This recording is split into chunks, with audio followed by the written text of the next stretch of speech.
நாய்களின் தொல்லை நாளுக்கு நாள் அதிகரித்து வருவதால் பொதுமக்கள் அச்சமடைந்துள்ளனர்.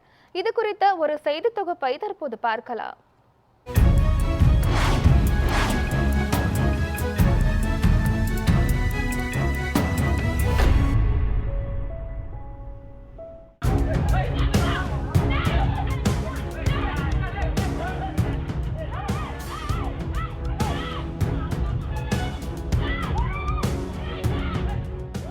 கூட்டம் கூட்டமாய் தெருக்களில் சுற்றித் திரியும் தெருநாய்கள் தொல்லை.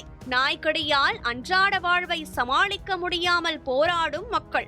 நன்றியுள்ள நாய்கள் என்றும் சோறு போடுபவர்களுக்கு விசுவாசமாக இருக்கும் நாய்கள் என்று பெயர் பெற்ற நாய்களின் இனம் அண்மை காலமாக மனித வேட்டையில் தீவிரமாக இறங்கியுள்ளது. சென்னையில் சமீப காலமாக தெருநாய்களின் எண்ணிக்கையும் தாக்குதலும் அதிகரித்து வருகின்றன. சமூக ஆர்வலர்கள் சிலர் தெருநாய்களுக்கு உணவு வழங்கி வருவது ஒருபுறம் இருக்க, இதனால் தெருநாய்கள் ஒரு இடத்தில் கூட்டமாக திரளும் நிலை ஏற்பட்டு வருகிறது. அது டெய்லியும் ஒரு 5:30 மணிக்கு லேடி வந்து இங்கே ஒரு சாப்பாடு போடுறாங்க. அதனால தான் இந்த ஏரியாவில் அதிகமாகுது. டெய்லி 5:30 மணி ஆனால் போதும் சாப்பாடு எடுத்து போட்டு போயிடுறாங்க. அது அவங்க வீட்டான போட்டால் ஒரு பிரச்சனை கிடையாது. இங்கே தான் போகிறதுனால எல்லாமே இங்கே வந்து நாய் வருது. அதனால தான் இவங்க பிரச்சனை வருது. கண்டிப்பாக இருக்குது. இங்கே ஒரு 2 வீலரு கார்லாம் போனால் கண்டிப்பாக துரத்துது. அதுமாரி இருக்குது. அவங்க சாப்பாடு போடலாம் அங்கே வந்து ரொம்ப ரேர் தான். அது சொன்னாலும் கேட்க மாட்டுறாங்க. என்ன பண்ணுறது? அதன் விளைவாக நாளுக்கு நாள் தெருநாய்கள் மக்களை வெறியுடன் தாக்கும் சம்பவங்கள் பெருகி வருகின்றன.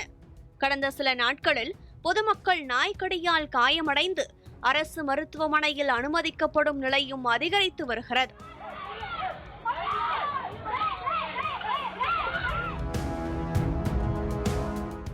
அது சம்பந்தமாக வந்து எனக்கு அரசாங்கம் வந்து நடவடிக்கை எடுத்துது. அது முன்னாடி நாய் இப்போ நடமாடு அதிகம் கிடையாது. அது இல்லாத வந்து அடிக்கடி வந்து கார்பரேஷனில் வந்து செக் பண்ணிட்டு போகிறாங்க. இந்த இடையில் வந்து போனாங்க. இப்போ அந்த பக்கம் இங்கே இந்த தெரு நாய் அதிகமாக இல்லை. இப்போ இந்த பக்கம் வர்றது எல்லாமே அந்த கைவேலி, அந்த பரணி தெரு, அந்த பக்கம் தான். அனைத்து இடங்களிலும் தெருநாய்கள் கட்டுப்பாட்டிற்கு வராத நிலையில் மாணவர்கள், மூத்த குடிமக்கள், பெண்கள் என பொதுமக்கள் அனைவரும் அச்சத்தில் வாழ்ந்து வருவதால் சாலைகளில் நடப்பதே சவாலாகி உள்ளது எனவும் வேதனை தெரிவிக்கின்றனர். இப்போ வந்து கார்பரேஷன் அந்த நடவடிக்கை எடுத்திருக்காங்க. பார்த்தோம்னா இந்த ஏரியாவில் கொஞ்சம் எல்லா நடவடிக்கை நல்லா எடுத்திருக்காங்க. மித்த இடத்துல எப்படின்னு தெரியலைங்கண்ணா. இந்த இடத்துல இது வரைக்கும் நாய் தொல்லைங்க இல்லை. இது வரைக்கும் கார்பரேஷன் வந்து வேலை பார்த்துட்டு தான் இருக்காங்க எல்லாம். இங்கே இல்லை ஆல்ரெடி இங்கே அந்த மாதிரி இருந்தாங்க. இப்போ இந்த ஏரியாவில் இது வரைக்கும் எதுவும் பண்ணலை. என் அப்பா லாஸ்ட் டைம் கடிச்சதுக்கப்புறம் வந்து இங்கே இது பண்ணி யூஸ் ஆச்சு. அதுக்கப்புறம் எதுவும் எடுத்துகிட்டு வந்து இங்கே விடுறது கிடையாது. நாயெல்லாம் எதுவும் கிடையாது இந்த ஏரியாவில். அதிகரித்து வரும் தெருநாய்களை பிடித்து செல்ல வேண்டும் என மக்கள் புகார் அளித்த போது கண் துடைப்பிற்காக நாய்களை பிடித்து சென்று மீண்டும் அதே பகுதியில் விடுவது ஏன் என மக்கள் கேள்வி எழுப்பியுள்ளனர். கார்பரேஷனில் சொல்லி அதை வந்து பிடிக்க சொல்லுங்க. இப்போ நீங்கள் வந்து இப்போ நான் சொல்லி பேட்டி கொடுத்தல, கார்பரேஷன் முதல்ல அனுப்புங்க. வந்து நாய் ரோட்டில் இருக்கிறது எடுக்க சொல்லுங்க. முதல்ல குழந்தைங்க இப்படிலாம் ஸ்கூலுக்கு போகிற டைமுங்க. இப்போ எந்த நேரம் என்ன நடக்கும்னு தெரியாதுல்ல. இந்த பரபரப்பிற்கு பதிலளித்த சென்னை மாநகராட்சி ஆணையர் குமரகுருபரன், தெருநாய்கள் தாக்குதலால் பொதுமக்களுக்கு பாதுகாப்பு தேவை என்பதை கவனத்தில் கொண்டு வளர்ப்பு நாய்களுக்கு முகக்கவசம் மற்றும் உரிய சான்றிதழ்கள் கட்டாயமாக்கப்பட வேண்டும் என்ற உத்தரவு பிறப்பித்தார். அந்த சென்னை மாநகராட்சி சரியில்லைன்னா தெருநாய்ங்க தெருவில் தான் சுற்றி நிற்கும். அது பல பேர் போகிறவங்கள கடிக்க தான் செய்யும். பல பேர் அதெல்லாம் உயிர் போக கூட செய்யும். இது முழு பொறுப்பே வந்து சென்னை மாநகராட்சி தான்.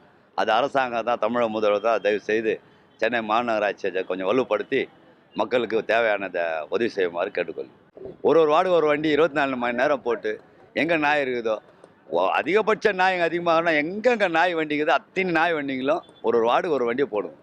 போட்டால் தெரு நாய்ங்களாம் வந்து இவ்வளோ யாரையும் கடிக்காது. பொதுமக்களின் உயிர் பாதுகாப்பும் தெருநாய்களின் நலனும் சமநிலைப்படுத்தப்பட வேண்டிய சூழ்நிலை தற்போது சென்னையில் உருவாகியுள்ளது. இதனால் சென்னை மாநகராட்சி நடவடிக்கை எடுக்கும் வரை பொதுமக்கள் அதிக கவனமாக இருக்க வேண்டியது அவசியமாகிறது. சாலை ஓர பகுதியில் இருக்கக்கூடிய பொதுமக்களை கடிக்கும் விதமாக சம்பவங்கள் தொடர்ச்சியாக நடைபெற்று வருவதால் இருக்கக்கூடிய பொதுமக்கள் அச்சத்தில் காணப்பட்டு வருவது என்பது குறிப்பிடத்தக்கது. நியூஸ் 7 தமிழ் செய்திகளுக்காக செய்தியாளர் ரஃபீக்குடன் ஒளிப்பதிவாளர் சுந்தர்.